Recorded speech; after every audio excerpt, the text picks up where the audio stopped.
میں سو جاؤں یا مصطفیٰ کہتے کہتے، میں سو جاؤں یا مصطفیٰ کہتے کہتے، کھلے آنکھ سے اللہ کہتے کہتے۔ الحمد لله رب العالمين، الصلاة والسلام على سيد الأنبياء والمرسلين، أما بعد فأعوذ بالله من الشيطان الرجيم، بسم الله الرحمن الرحيم. الصلاة والسلام عليك يا رسول الله وعلى آلك وأصحابك يا حبيب الله. الصلاة والسلام عليك يا نبي الله وعلى آلك وأصحابك يا نور الله. سلسلہ دیکھ رہے ہیں آپ کھلے آنکھ صلی علی کہتے کہتے، اس سلسلے میں آپ سبھی کو مرحبا کہتے ہیں۔ نبی کریم رؤوف رحیم صلی اللہ تعالی علیہ وآلہ وسلم نے ارشاد فرمایا کہ جو شخص بروز جمعہ مجھ پر 80 مرتبہ درود پاک پڑھے گا، اللہ تعالی اس کے 80 سال کے گناہوں کو معاف فرما دے گا۔ صلو علی الحبیب صلی اللہ تعالی علی محمد صلی اللہ علیہ وسلم، صلاۃ و سلاما علیک یا سیدی یا رسول اللہ۔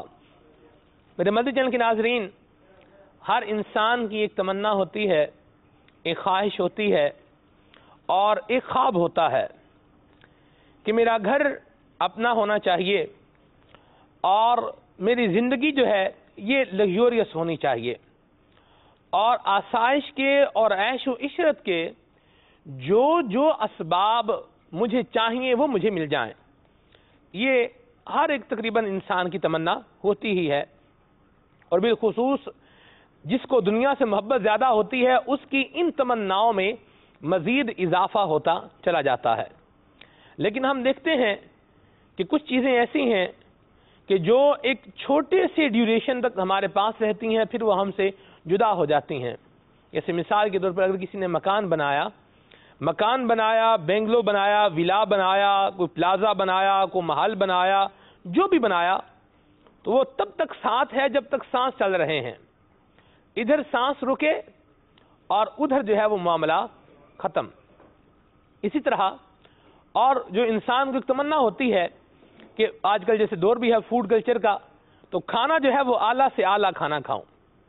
اعلیٰ سے اعلیٰ کھانا ہو یا جیسا بھی کھانا ہو، اگر وہ بار بار کھایا جائے تو ایک وقت ایسا آتا ہے کہ وہ اپنا ٹیسٹ ختم کر دیتا ہے، اور اگر یوں کہا جائے کہ انسان کی طبیعت جو ہے وہ کھانا کھا کر کے بیزار ہو جاتی ہے، جو اس کو پسند ہوتا ہے بار بار کھائے تو طبیعت بھی بیزار ہو جاتی ہے، تو یہ بات بھی بہرحال غلط نہیں ہوگی۔ اسی طرح اور جو انسان کے پاس چیزیں ہوتی ہیں، مثال کے طور پر گاڑی ہے، تو گاڑی جو ہے یہ اتنی دیر تک ساتھ ہے جب تک جو ہے وہ سانس چل رہے ہیں۔ سانس ختم ہوئے تو گاڑی کا جو معاملہ ہے یہ ختم ہو جائے گا۔ اللہ تبارک و تعالی نے اپنے پیارے محبوب صلی اللہ تعالی علیہ وآلہ وسلم کے غلاموں کے لیے، اپنے بندوں کے لیے اللہ تبارک و تعالی نے کچھ نعمتیں ایسی بھی عطا فرمائی ہیں جو نہ ختم ہونے والی ہیں، جن کو فنا نہیں ہے، جو ختم نہیں ہوں گی، اور اگر جو ہے وہ محل ہوگا تو وہ بھی لافانی ہوگا، اس کو فنا نہیں ہوگا، ہمیشہ ہمیشہ باقی رہے گا۔ سب سے پیاری چیز انسان کو جو ہوتی ہے اس کی زندگی ہوتی ہے۔ اب دیکھیں نا، مثال کے طور پر کوئی بندہ جو ہے وہ گن نکالتا ہے، کسی کی جو ہے وہ کن پٹی پر رکھتا ہے، تو آدمی جو کچھ جیب میں ہے سب کچھ نکال کے دے دیتا ہے۔ کیوں؟ اس لیے کہ جان جو ہے بہت پیاری ہے، لیکن یہ جان دنیا کے اندر ایک دن چلی جانی ہے، لیکن اللہ تبارک و تعالیٰ کی رحمت کا ایک مقام ایسا بھی ہے کہ جہاں پھر یہ جان کبھی جائے گی نہیں۔ زندگی ہوگی ہمیشہ کی، عیش ہوگا ہمیشہ کا، عشرت ہوگا ہمیشہ کا، اور آسائشیں ہوں گی وہ بھی ہمیشہ کی۔ اور وہ جگہ کون سی ہوگی جہاں اللہ تعالیٰ یہ نعمتیں عطا فرمائے گا؟ وہ جگہ جنت ہوگی۔ جنت کیسی ہے؟ جنت کا موسم جو ہے وہ کیسا ہے؟ جنت کے محلات کیسے ہوں گے؟ جنت کے باغات کیسے ہوں گے؟ جنت کے کھانے کیسے ہوں گے؟ جنت کے اندر جو ہے وہ موسم کیسا ہوگا؟ اور بہت ساری باتیں انشاءاللہ آج ہمارے سلسلے میں جو ہے وہ شامل رہیں گی۔ آج کا ہمارا موضوع ہے جنت کیسی ہے۔ کیا فرمائیں گی جنت کیسی ہے راشد بھائی؟ جنت جو ہے احادیث مبارکہ میں، قرآن پاک کی آیات میں اس کی صفات کا بیان کیا گیا ہے، صحیح، لیکن دنیا میں رہتے ہوئے کما حقہ اس کا ادراک یہ ممکن نہیں ہے۔ علماء فرماتے ہیں کہ احادیث میں، روایات میں جنت کی جو بھی صفات بیان کی جاتی ہیں کہ جنت میں فلاں چیز ایسی ہوگی، فلاں محل ایسا ہوگا، فلاں نعمت ایسی ہوگی، تو یہ دنیاوی اعتبار سے سمجھانے کے لیے، ورنہ کما حقوق وہ کیسی ہے وہ تو انشاءاللہ رب کی رحمت سے جب جنت میں جائیں گے تو دیکھیں گے. کیا بات. مسلم شریف کی بڑی پیاری حدیث پاک ہے. نبی پاک صلی اللہ تعالی علیہ وسلم ارشاد فرماتے ہیں، حضرت سیدنا ابو ہریرہ رضی اللہ تعالیٰ عنہ حدیث کے راوی ہیں کہ نبی کریم صلی اللہ تعالی علیہ وسلم نے ارشاد فرمایا، قال اللہ عز وجل، اللہ تعالیٰ ارشاد فرماتا ہے. جی. یعنی حدیث قدسی ہے. جی. حدیث قدسی کیا ہوتی ہے کہ کلام اللہ تبارک و تعالیٰ کا ہوتا ہے لیکن الفاظ نبی پاک علیہ الصلوۃ والسلام کے ہوتے ہیں. قرآن پاک بھی اللہ ہی کا کلام ہے لیکن قرآن پاک میں یہ ہوتا ہے کہ الفاظ اور معنی دونوں رب کی جانب سے ہوتے ہیں. صحیح. اور حدیث قدسی وہ ہوتی ہے کہ معنی اور مفہوم تو رب کا ہوتا ہے، اللہ تعالیٰ ہی کا کلام ہوتا ہے لیکن الفاظ نبی پاک علیہ السلام کے اپنے ہوتے ہیں. یعنی معنی کلام معنی جو ہے اللہ تعالیٰ کی طرف سے حضور کے دل پہ القاء ہوتا ہے جی، اور پھر حضور اس کو اپنے الفاظ میں بیان فرماتے ہیں. ٹھیک ہے، ماشاءاللہ. نبی پاک علیہ الصلوۃ والسلام ارشاد فرماتے ہیں کہ اللہ تبارک و تعالیٰ نے ارشاد فرمایا، اعددت للعباد الصالحین ما لا عین رأت ولا اذن سمعت ولا خطر علی قلب بشر. یعنی میں نے اپنے نیک صالحین بندوں کے لیے وہ نعمتیں تیار کی ہیں کہ جسے نہ کسی آنکھ نے دیکھا، نہ کسی کان نے سنا اور نہ کسی انسان کے دل پر اس کا خطرہ گزرا. اللہ اکبر. یعنی اس کو امیجن بھی نہیں کر سکتے اس کو. اللہ اکبر، سبحان اللہ. اور جنت جو ہے، اگر جنت کا آپ لفظ دیکھیں تو اس میں دو حروف ہیں، جیم اور نون. تا جو ہے یہ تو زائدہ. ٹھیک ہے. علماء فرماتے ہیں کہ جیم اور نون ایسے حروف ہیں کہ جب ان کا اجتماع ہوتا ہے نا، اور جیم اور نون کے مجموعے سے اگر کوئی لفظ بنتا ہے تو اس لفظ کے مفہوم میں پوشیدگی کے معنی ملحوظ ہوتے ہیں. ٹھیک ہے. جیسے جن، جیم اور نون. صحیح. اب جن کو جن کیوں کہتے ہیں کہ وہ ہماری آنکھوں سے پوشیدہ ہوتا ہے. ٹھیک ہے. نہاں ہوتا ہے ہماری آنکھوں سے، اس کی پوشیدگی کا معنی ہوتا ہے. اسی طرح جنون، پاگل پن جو ہوتا ہے، اس میں کیا ہوتا ہے، عقل پر پردہ پڑ جاتا ہے اور انسان صحیح اور باطل کی، حق اور باطل کی تمیز نہیں کر پاتا. تو علماء فرماتے جیم اور نون جہاں جمع ہوگا اس لفظ کے معنی میں پوشیدگی کا معنی ملحوظ ہوگا. اب جنت کو جنت کیوں کہتے ہیں؟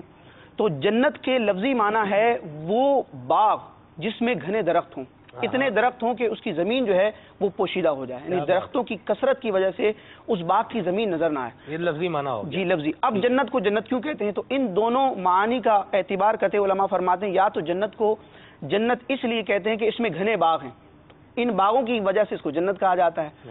اور دوسری وجہ یہ بیان کرتے ہیں کہ چونکہ جنت اس وقت ہمارے مشاہدے میں نہیں ہے، عالم غیب میں سے ہے. یؤمنون بالغیب، مومن کی شان یہ ہے کہ وہ غیب پر ایمان لاتا ہے، بن دیکھے ایمان لاتا ہے. تو ہمارے ایمان کا حصہ ہے لیکن اس وقت ہمارے مشاہدے میں نہیں ہے. تو چونکہ ہماری دنیاوی نگاہوں سے جنت پوشیدہ ہے اس لیے اس کو جنت کہتے ہیں. کیا بات ہے، سبحان اللہ. جی حضور. جنت کے بارے میں بڑے پیارے انداز میں ہمارے اسلامی بھائی نے بیان کیا. دیکھیے جنت یہ اللہ تبارک و تعالیٰ کی رحمتوں اور نعمتوں کا مظہر ہے. اللہ تبارک و تعالیٰ نے انسانوں کو اس دنیا کے اندر ایک خاص مدت کے لیے بھیجا. ٹھیک ہے. اس مدت کے اندر اب بندہ ایمان کی دولت پاتا ہے. ایمان کی دولت پانے کے بعد اب اگر نیک اعمال کرتا ہے تو نیک اعمال کرنے کے سبب اللہ کی رحمت سے اس بندے کو مرنے کے بعد جہاں داخلہ نصیب ہوگا اسے جنت کہا جاتا ہے. اور یہ داخلہ ایمان والوں کے لیے ہے، جو بے ایمان ہیں ان کے لیے نہیں ہے. اور یہ بھی یاد رہے ایمان کی دولت سے مالا مال نہیں ہے ان کے لیے یہ جنت نہیں ملے گی، ان کو جنت نہیں ملے گی. ٹھیک ہے. اللہ تبارک جو گڈ ڈیڈز ہیں ان کے جو اچھے اعمال ہیں ان کا پھر کیا بنے گا؟ جی دیکھیں اچھے اعمال ہوں، سب سے پہلے سب سے جو مین چیز ہے اچھا عمل وہ ہے ایمان. صحیح. جب ایمان نہیں تو پھر چاہے جتنے بھی عمل اچھے ہوں ان اعمال کا فائدہ نہیں ہوتا. ہاں اللہ تبارک و تعالی ان بندوں کو کیا کرتا ہے جو مسلمان نہیں ہیں، اب اگر وہ اچھا کام بھی کرتے ہیں تو ان کی جزا انہیں دنیا ہی میں دے دی جاتی ہے. ٹھیک ہے. انہیں دنیا میں دے دی جاتی ہے، آخرت میں ان کا کچھ حصہ نہیں ہوتا.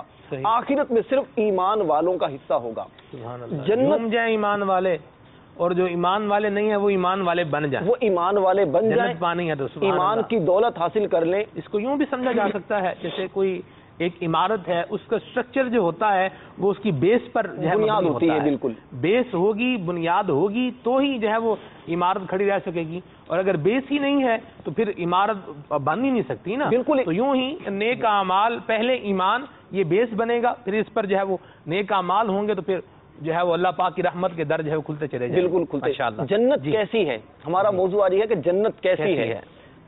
جنت ایسی ہے کہ جس کا نہ تو تصور کیا جا سکتا ہے، صحیح، نہ ہی جس کے بارے میں کوئی یوں سمجھے کہ ذاتی طور پر کمنٹس وغیرہ کیے جا سکتے ہیں. ہم وہی بیان کر سکتے ہیں کہ جو ہم نے احادیث یا قرآن پاک میں پڑھا. سیدنا ابو ہریرہ رضی اللہ تعالی عنہ سے روایت ہے، عرض کرتے ہیں کہ ہم نے عرض کی یا رسول اللہ صلی اللہ علیہ وسلم ہمیں جنت اور اس کی تعمیر کے بارے میں بتائیے. نبی رحمت صلی اللہ علیہ وسلم نے فرمایا اس کی ایک اینٹ سونے کی، ایک اینٹ چاندی کی، اور اس کا گارا مشک کا ہے، اور اس کی کنکریاں موتی اور یاقوت کی ہیں، اور اس کی مٹی زعفران کی ہے. سبحان اللہ. زعفران کو بھی ریڈ گولڈ کہا جاتا ہے، بہت مہنگا ہوتا ہے زعفران. یہ دنیاوی طور پر مطلب ہے، اور وہ جو زعفران ہوگا اس کی تو کیا بات ہوگی. سیدنا ابو ہریرہ رضی اللہ تعالیٰ عنہ سے ایک اور حدیث پاک مروی ہے، رسول اللہ صلی اللہ علیہ وسلم نے ارشاد فرمایا جنت کی زمین سفید ہے، اس کا میدان کافور کی چٹانوں کا ہے، اس کے گرد ریت کے ٹیلوں کی طرح مشک کی دیواریں ہیں، اور اس میں نہریں جاری ہیں. سبحان اللہ. اور یہ نہریں بھی جنت کی جو نہریں ہیں وہ 4 نہریں حدیث میں آئی ہیں. ایک تو پانی کی نہر، شہد کی نہر، شراب کی نہر اور دودھ کی نہر. اچھا مزے کی بات یہ سلمان بھی کہ یہ جو نہریں ہیں نا، دنیاوی طور پر تو نہریں ایسی ہوتی ہیں کہ زمین کھود کر اس کو بنایا جاتا ہے، اور یہ نہریں ہوں گی زمین کے اوپر ہو. پانی ایسا ہوگا کہ نہ بہت زیادہ ٹھنڈا نہ گرم، بلکہ ایسا ہوگا کہ پینے سے پیاس بجھ جائے. اور جب جنتی پانی کا ایک ان کے طلب کرے گا، پانی کی خواہش ہوگی، تو خود بخود کوزے میں پانی اس کے ہاتھ میں آئے گا، اور پانی بھی اتنا کہ نہ اس کی پیاس سے زیادہ نہ کم. واہ.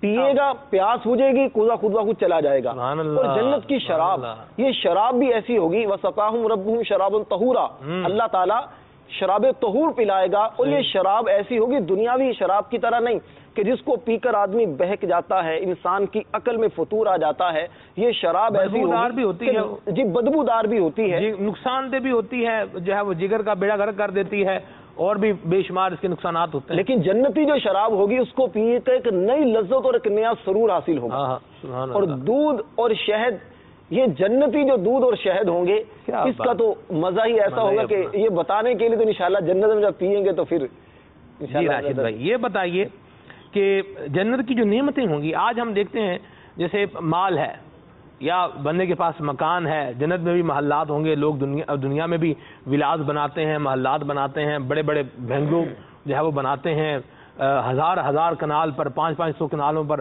گھر بنا رہے ہیں. تو وہ ہم دیکھتے ہیں ارتھ کا آیا، وہ عمارت جو بڑی پختہ اسٹرکچر سے جو ہے وہ کھڑی کی تھی وہ زمین بوس ہو گئی، یعنی بالکل نیچے آئی، ملیا میٹ ہو گئی. جو بندے تھے اس میں وہ بھی بیچارے ہلاک ہو گئے، عمارت کا بھی ستیہ ناش ہو گیا، وجود ہی مٹ گیا. تو جنت میں بھی کوئی ایسا معاملہ ہوگا؟ جنت جو ہے نا، جنت یا دوزخ جس کو ہم عالم آخرت کہتے ہیں، یعنی دنیا کے بعد کا جو عالم ہے، بعض لوگ جنت میں جائیں گے، بعض جہنم میں جائیں گے، اس کو عالم آخرت کہا جاتا ہے. دنیا کے مقابلے میں اس کو پیش کیا جاتا ہے. دنیا کو کہا جاتا ہے عالم فانی.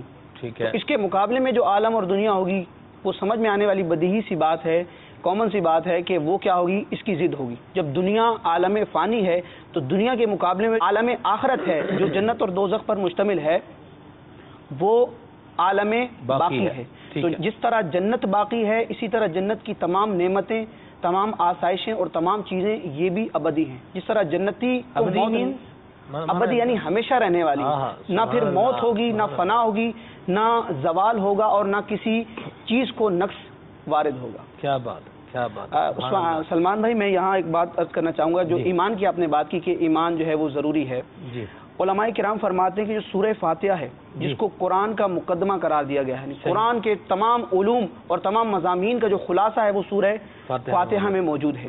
علماء فرماتے ہیں کہ سورہ فاتحہ کا اگر اسلوب دیکھا جائے، انداز کلام دیکھا جائے، تو اس میں بھی اس بات کی طرف اشارہ ہے کہ عمل سے پہلے ایمان ہے. ٹھیک ہے. آپ دیکھیں سورہ فاتحہ شروع ہوتی ہے اللہ تعالیٰ کی صفات کا، یعنی عقائد کا بیان ہوتا ہے کہ تمام تعریفیں اللہ کے لیے ہے. کون اللہ؟ جو عالموں کو، تمام عالمین کو، تمام جہانوں کو پالنے والا ہے، رحمان ہے، رحیم ہے.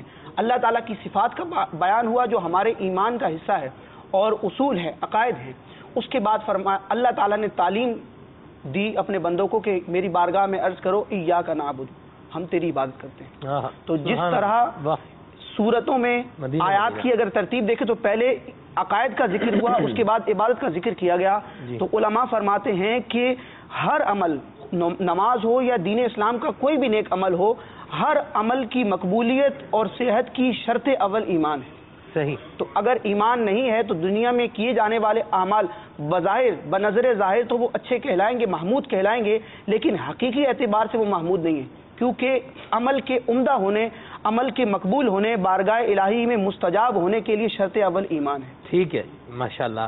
اللہ تعالی ہم سب کو ایمان پر استقامت عطا فرمائے اور ایمان پر ثابت قدمی عطا فرمائے. احادیث مبارکہ میں جنت کی وسعت کے متعلق مختلف ارشادات ملتے ہیں. جی. حقیقتاً تو اللہ اور اس کا رسول ہی جانتے ہیں کہ جنت کتنی بڑی ہوگی. ٹھیک ہے جی. لیکن ترمذی شریف کی حدیث پاک ہے جس میں نبی پاک صلی اللہ تعالی علیہ وسلم ارشاد فرماتے ہیں کہ فی الجنتی مئۃ درجہ ما بین کل درجتین کما بین السماء والارض. اللہ اللہ اللہ. جنت میں 100 درجے ہیں اور ہر 2 درجوں کے درمیان اتنی مسافت ہے، اتنا فاصلہ، اتنا ڈسٹینس ہے جتنا زمین و آسمان کا ہے. اللہ. اب یہ تو 2 درجوں کا ڈسٹینس بیان کیا گیا، اب ایک درجہ کتنا بڑا ہوگا؟ تو ترمذی شریف ہی کی حدیث پاک ہے. حضرت سیدنا ابو سعید رضی اللہ تعالیٰ عنہ ارشاد فرماتے ہیں کہ قال رسول اللہ صلی اللہ تعالی علیہ وسلم، رسول اعظم صلی اللہ تعالی علیہ وسلم نے ارشاد فرمایا ان فی الجنتی مئۃ درجہ، بے شک جنت میں 100 درجے ہیں. لو ان العالمین اجتمعوا فی احداہن، اگر تمام جہان والے ان درجوں میں سے ایک درجے میں جمع ہو جائیں لوسعتہم، تو وہ ایک درجہ تمام جہان والوں کو کافی ہوگا. وہ پھر بھی بڑا ہوگا ان کے لیے. بڑا ہوگا. اللہ اکبر. اور سبحان اللہ. جنت کتنی بڑی ہوگی اس کا اندازہ آپ اس بات سے لگائیں کہ جنت کے جو درخت ہیں اس جی. کی لمبائی کتنی ہوگی، ہاں، اس کی ہاں. صفات کیا ہوں گی. کیا بات. حدیث پاک میں آتا ہے حضرت ابو ہریرہ رضی اللہ تعالیٰ عنہ ارشاد فرماتے ہیں کہ رسول اللہ صلی اللہ تعالی وسلم نے ارشاد فرمایا ان فی الجنت شجرۃ، جنت میں ایک درخت ہے کہ یسیر الراکب فی ظلھا مئۃ عام، کہ اگر اللہ تیز اکبر. گھوڑ سوار 100 سال تک چلتا رہے لا یقطعھا، وہ اس درخت کی مسافت کو ختم نہیں کر پائے گا. یعنی 100 سال گھوڑا دوڑا رہا ہے اور تیز رفتار گھوڑا، پھر بھی وہ درخت جو ہے ایک اس کا سایہ درخت. ختم نہیں ہوگا. اللہ اکبر اللہ اکبر. سبحان اللہ. جنت کی نعمتوں کا ذکر سنا، جنت کیسی ہے، جنت کے درخت کیسے عالی شان ہوں گے، یہ بھی جو ہے ذکر سن رہے ہیں آپ. اسی طرح دنیا میں ہم دیکھتے ہیں کہ جب نہر بنائی جاتی ہے تو زمین کے اندر ڈگنگ کی جاتی ہے، کھدائی کی جاتی ہے، اور وہ زمین کے اندر زیر زمین جو ہوتا ہے پانی جاری ہوتا ہے. لیکن جنت کی جو نہریں ہیں وہ زمین کے اوپر جاری ہوں گی. اللہ اکبر. اور حدیث پاک میں آتا ہے کہ جنت میں جو ہیں وہ 4 نہریں ہوں گی، ایک پانی کی، ایک دودھ کی، ایک شہد کی اور ایک شراب کی. اور یہاں میں وضاحت کرنا چاہوں گا کہ شراب کا لفظ جب بولا جاتا ہے کہ جنت میں شراب ہوگی تو ہمیں دنیاوی شراب جو ہے یہ ذہن میں آتی ہے اور لوگ اس پر قیاس کرتے ہیں کہ ایسی شراب ہوگی کہ ہم نشے میں دھت ہو جائیں گے اور مستی آئے گی.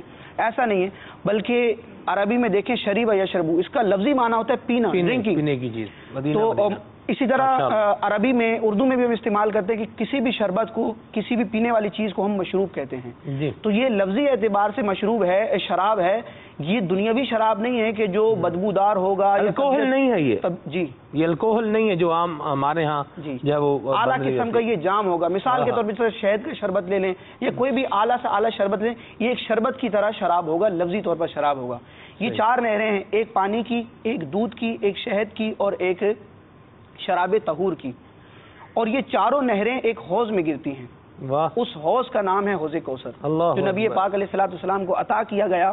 اور اس وقت وہ جنت میں ہے، لیکن قیامت کے دن میدان محشر میں یہ حوض لایا جائے گا اور نبی پاک علیہ الصلوۃ والسلام اپنی پیاسی امت کو اس سے سیراب فرمائیں گے. سبحان اور اللہ. یہاں ایک اور بات میں عرض کرنا چاہوں گا کہ اب ہم ذکر کر رہے ہیں تو ہو سکتا ہے ہمارے ذہن میں سوال آئے کہ جنت ابھی پیدا نہیں ہوئی، جب قیامت قائم ہوگی، حشر برپا ہوگا تو اللہ تعالیٰ اس کو پیدا فرمائے گا، جنت کو بنائے گا. ایسا نہیں ہے، بلکہ احادیث اور آیات کے مضامین پڑھنے کے بعد علماء یہی فرماتے ہیں کہ جنت جو ہے یہ اللہ کی مخلوق ہے، یہ تخلیق کر دی گئی ہے، الحمدللہ موجود ہے. اس وقت جو ہے جنت موجود ہے. جنت موجود ہے. بڑے پیارے مدنی پھول جو ہے وہ بیان ہو رہے ہیں. نبی پاک علیہ الصلوۃ والسلام نے حسنین کریمین رضی اللہ تعالیٰ عنہما کے بارے میں ارشاد فرمایا الحسن والحسین سیدہ شباب اہل الجنہ او کما قال، کہ حسن اور حسین جنتی نوجوانوں کے سردار ہیں. ٹھیک ہے. اور حسنین کریمین کے جو والد ہیں مولا علی مشکل کشا کرم اللہ تعالی وجہہ الکریم، ان کی روایت ہے ترمذی شریف کی یہ حضرت مولا علی مشکل کشا کرم اللہ تعالی وجہہ الکریم فرماتے ہیں کہ میں نبی پاک علیہ الصلوۃ والسلام کی بارگاہ میں حاضر تھا، اتنے میں حضرت سیدنا ابو بکر صدیق اور فاروق اعظم رضی اللہ تعالی عنہما نبی پاک صلی اللہ تعالی علیہ وسلم کی بارگاہ میں حاضر ہوئے. شیخین کریمین جو ہے وہ حاضر ہوئے تو نبی پاک علیہ الصلوۃ والسلام نے مولا علی کو ارشاد فرمایا کہ ہاذان سیدہ کہول اہل الجنہ، کہ یہ جو دونوں ہیں نا ابو بکر اور عمر، یہ جنتی ادھیڑ عمر جنتیوں کے سردار ہیں. تو اب علماء فرماتے ہیں کہ بظاہر یہ دیکھا جائے تو دونوں حدیثوں کا مفہوم جو ہے ایک دوسرے سے تضاد ہے کہ وہاں پہ نوجوان جنتیوں کا سردار کہا جا رہا ہے اور یہاں کہا جا رہا ہے کہ ادھیڑ عمر. حالانکہ روایات میں ہے کہ کوئی جنتی جو ہے وہ بوڑھا نہیں ہوگا، بڑی عمر کا نہیں ہوگا. تو اس میں کیا تطبیق ہے؟ تو ترمذی شریف کی حدیث پاک ہے، نبی پاک علیہ الصلوۃ والسلام ارشاد فرماتے ہیں کہ اہل جنت میں سے جو کوئی چھوٹا یا بڑا مر جائے گا دنیا میں تو اسے جنت میں 30 سال کا بنا دیا جائے گا. یعنی حدیث پاک میں ہے کہ دنیا میں خواہ جتنی بھی عمر ہو، مسلمان خواہ مرد ہے عورت ہے، جنت میں وہ 30 سال کا ہوگا. 30 سال کا کیونکہ انسان کی جو زندگی ہے اس کی جو کمال والی اور شباب والی عمر ہے وہ 30 سال ہی ہوتی ہے، جس کو جوانی کا پیریڈ کہا جاتا ہے. تو وہاں ہر وہ سمجھدار ہو جاتا ہے، ہر طریقے سے جی ہر طرح سے وہ میچور ہو جاتا ہے.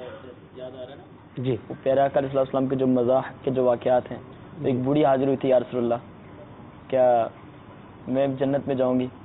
تو میرے آقا علیہ السلام نے فرمایا بوڑھی جنت میں نہیں ہوگی، جنت میں بوڑھی نہیں ہوگی، بوڑھیاں نہیں ہوں گی. پریشان ہو گئی تو فرمایا کیونکہ جنت میں سارے نوجوان ہوں گے. کیا بات، سبحان 30 سال کی. تو دنیا میں جو بھی عمر ہوگی جنت میں ہر شخص 30 سال کا ہوگا. ان احادیث کا بھی علماء یہی جواب دیتے ہیں کہ جو فرمایا گیا کہ جنتی نوجوانوں کے سردار حسنین کریمین اور ادھیڑ عمر بڑی عمر کے جنتی بندوں کے جو سردار ہیں وہ شیخین کریمین ہیں، تو اس سے مراد یہ ہے کہ جو دنیا میں جوانی کی حالت میں انتقال کر گیا تو ان کے سردار حسنین کریمین ہوں گے، اور دنیا میں جو ادھیڑ عمر یعنی جوانی کے پیریڈ گزار کر بڑی عمر میں جا کے فوت ہوئے اور وہ جنت میں جائیں گے تو ان کے سردار شیخین کریمین ہوں گے. اسی طرح علماء فرماتے ہیں کہ جب اللہ تبارک و تعالیٰ نے جنت کو مختلف ناموں سے یاد فرمایا، اپنے کلام میں ذکر فرمایا، تو یہ جنت کے عالی شان ہونے کی طرف اشارہ بھی ہے. سبحان اللہ. کہ جو عالی شان شے ہوتی ہے یا عالی شان شخص ہوتا ہے اس کے نام زیادہ ہوتے ہیں، اس کی صفات زیادہ ہوتی ہیں. کہ وہاں غم نہیں ہے، غموں سے امان کی جگہ ہے. تو ایسے ہی ہے بڑھاپا بھی جو ہے وہ ایک مرض ہے اور ایک عیب ہے. تو جنت میں نہ کوئی عیب ہوگا، نہ کوئی کمزوری ہوگی، نہ نقص ہوگا. اسی طرح موت جو ہے یہ بھی ایک عیب ہے، اسی لیے اللہ تبارک و تعالی جنتیوں کو موت سے امان عطا فرمائے گا. جنتی جو ہیں وہ ہمیشہ ہمیشہ زندہ رہیں گے. ایک صحابی رضی اللہ تعالیٰ عنہ نے نبی پاک صلی اللہ تعالی وسلم کی بارگاہ میں عرض کی کہ اَیَنَامُ اہل الجنہ، یا رسول اللہ کیا جنتی جنت میں سوئیں گے، کیا جنت میں نیند ہوگی؟ تو نبی پاک علیہ الصلوۃ والسلام نے بڑا پیارا جواب ارشاد فرمایا، اور ایسا جواب کہ اس میں جواب بھی ہے اور جواب پر دلیل بھی ہے. نبی پاک علیہ الصلوۃ والسلام کی فصاحت اور آپ کا جامع الکلم ہونا دیکھیں کہ بندے نے سوال کیا کہ کیا نیند ہوگی یا نہیں، جنتی سوئیں گے یا نہیں سوئیں گے. نبی پاک صلی اللہ تعالی وسلم نے اس کا جواب بھی ارشاد فرمایا اور دلیل بھی بیان فرمائی. نبی پاک علیہ الصلوۃ والسلام نے جواب میں ارشاد فرمایا النوم اخو الموت، نیند جو ہے یہ موت کی ایک قسم ہے، موت کی جنس سے ہے. ولا ینام اہل الجنہ، لہذا جنتی جو ہیں اہل جنت جو ہیں وہ سوئیں گے نہیں. کیونکہ جب اللہ تبارک و تعالیٰ نے جنتیوں کو موت سے امان بخشا کہ ابدی حیات ہے ان کے لیے، تو جو چیز یعنی نیند جو ہے ایک اعتبار سے ایک طرح سے موت کی قسم ہے، اللہ تعالیٰ نے اس سے بھی امان عطا فرمایا. تو جنت میں جو ہے جنتی سوئیں گے نہیں، اور نہ سونے کی وجہ سے ان کو تھکاوٹ نہیں ہوگی، وہ ہر وقت جو ہے وہ حشاش بشاش رہیں گے. میں سو جاؤں یا مصطفیٰ کہتے کہتے میں سو جاؤں